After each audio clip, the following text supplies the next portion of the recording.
Countdown, skipping a countdown. Here we go, ladies and gentlemen. Here we go. Did you know about this? Boom, according to sources, the Brunson brothers case in the Supreme Court.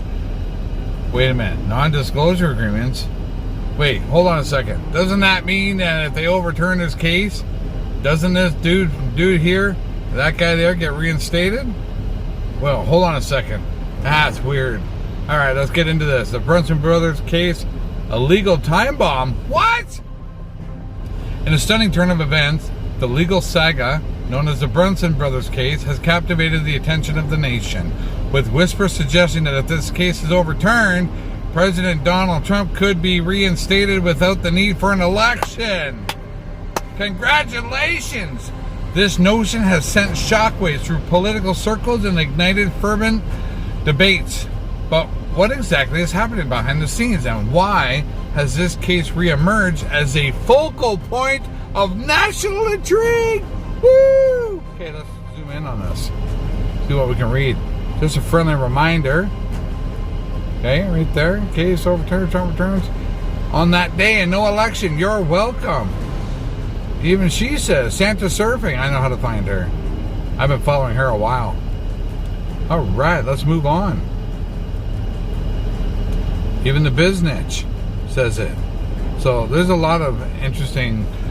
So the Brunson brothers case, the Brunson brothers case has already seen its day in the Supreme Court, or so it seemed. Despite the case being ruled upon, there are murmurs that the Brunsons are under a strict non-disclosure agreement imposed by the military, suggesting there may be more at play than meets the eye. The public's impatience for clarity is palpable, but it appears the patience is a virtue in this case, as developments unfold under a veil of secrecy. So if you want to, I'm not going to read the whole thing clearly because that's just starting to get a little boring for me to read. So I got more in here. Just pause that if you'd like to and read it. What is the secrecy of the long haul? The extension of the Supreme Court eyebrows, the hidden status of the Brunson case. While many assumed the Brunson brothers case was a closed chapter, recent discoveries have breathed new life into the narrative. The case is listed as active on the Supreme Court's website, despite lacking a formal court stamp. Oh, shit. That means that the leftists are going to be super pissed. Here's the outcome. Trump's reinstatement. The most dramatic element of this unfolding drama is the speculation that an overturned Brunson case could lead to Trump's immediate return to the presidency. Goldback, Nassara. This idea, once relegated to the realm of the conspiracy theories, is gained traction. The legal mechanics behind such an outcome are complex and unprecedented, but the mere possibility has electrified Trump supporters and caused consternation among his opponents. Oh, shit! Woo! The suggestion that Trump could be reinstated without an election taps into a deep well of political fervor and division. Oh, obviously division. People hate him. People love him. We'll see. For Trump supporters, it's a tantalizing prospect, a chance to see their champion back in the White House without the arduous process for another election. This means that the economy, that means that Donald Trump's going to allow BRICS to come in, the gold back, they've already got the money printed, everything's already done. Remember, everything's just a movie. Everything's already been done. This is disclosure for the people not ready so that they can slowly grasp it all, because people, as you know, people are not ready. So here, you can read all this, just pause it. Everybody's going to wonder how I find this stuff. No, I'm a rabbit hole specialist, man. I got way more shit to show you.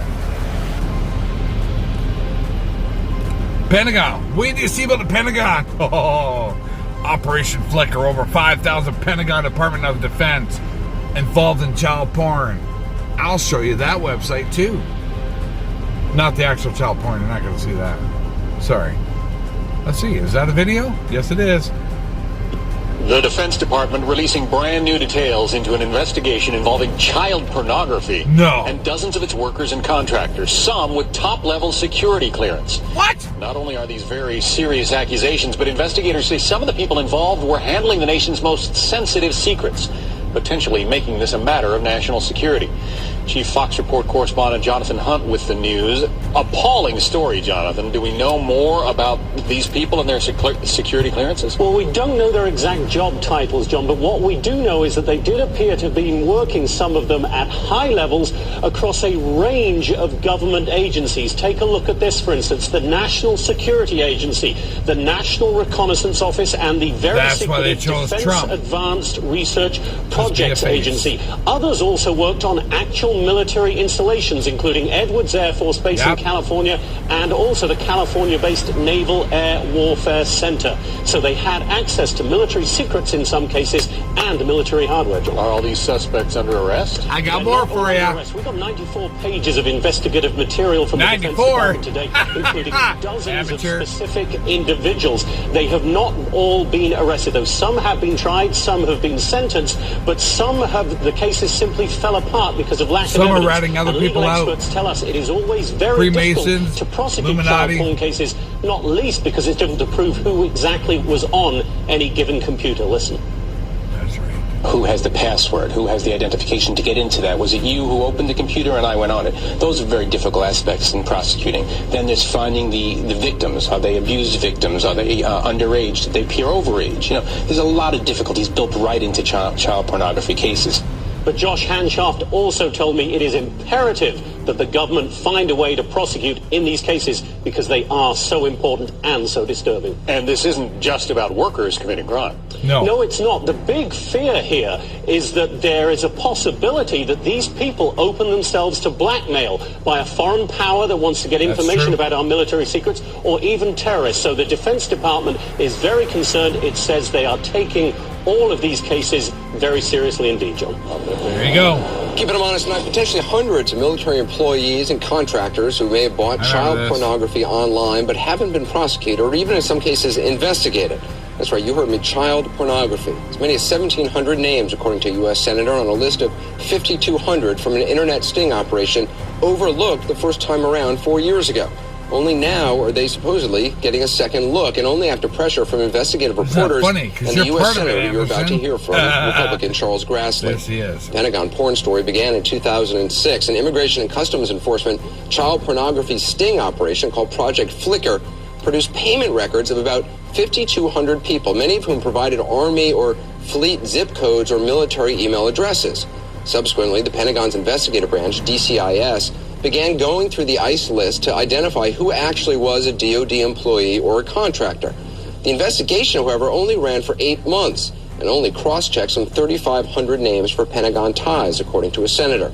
According to DCIS documents revealed in a Freedom of Information Act request, out of that 3,500, investigators uncovered 264 employees or contractors, including staffers for the Secretary of Defense and contractors at the NSA. 9 people had top security clearances, but only about 20% of those 264 people were completely investigated. Fewer still were prosecuted, and after about 8 months, the entire probe was halted. It left about 1,700 names totally unchecked, 1,700 alleged kiddie porn customers, an unknown number of whom may still work in some capacity for the Defense Department. Late last summer, after investigations by the Boston Globe and Yahoo News revealed the figures, a Pentagon spokesman promised to reopen the investigation, conceding that DCIS had stopped due to lack of resources. DCIS says it is now revisiting all 5,200 names, telling Senator Grassley's staff they've now identified 302 employees or staffers. The Pentagon's IG telling us, and I quote, "Any suggestion that the DoD Office of Inspector General or its criminal investigative arm, the DCIS, is not taking Operation Flicker and the issue of child pornography seriously is in error." But Senator Grassley says he is still not getting the cooperation he needs from this Pentagon. I spoke to him earlier. Senator Grassley, you were told that 5,200 Defense Department employees had allegedly purchased child porn, and yet you're saying only 3,500 of those names were cross-checked by a defense investigator to see if they were really DoD personnel. That's mind-boggling. Why weren't all of them cross-checked? Well, we don't have an answer to that question, but it's quite obvious that the other 1,700 should have been cross-checked, and that's one of the answers to my questions that I want answered, and the implication of our questions is they ought to be cross-checked. We ought to find out, because we're talking about not just general pornography here. We're talking about child pornography, and child pornography, taking that down. So here's what's going on. During the time of Obama, he didn't do it all. During the time of Clinton, they didn't do it all. They just made it look good. When Trump came in, the whole fucking thing was wide open.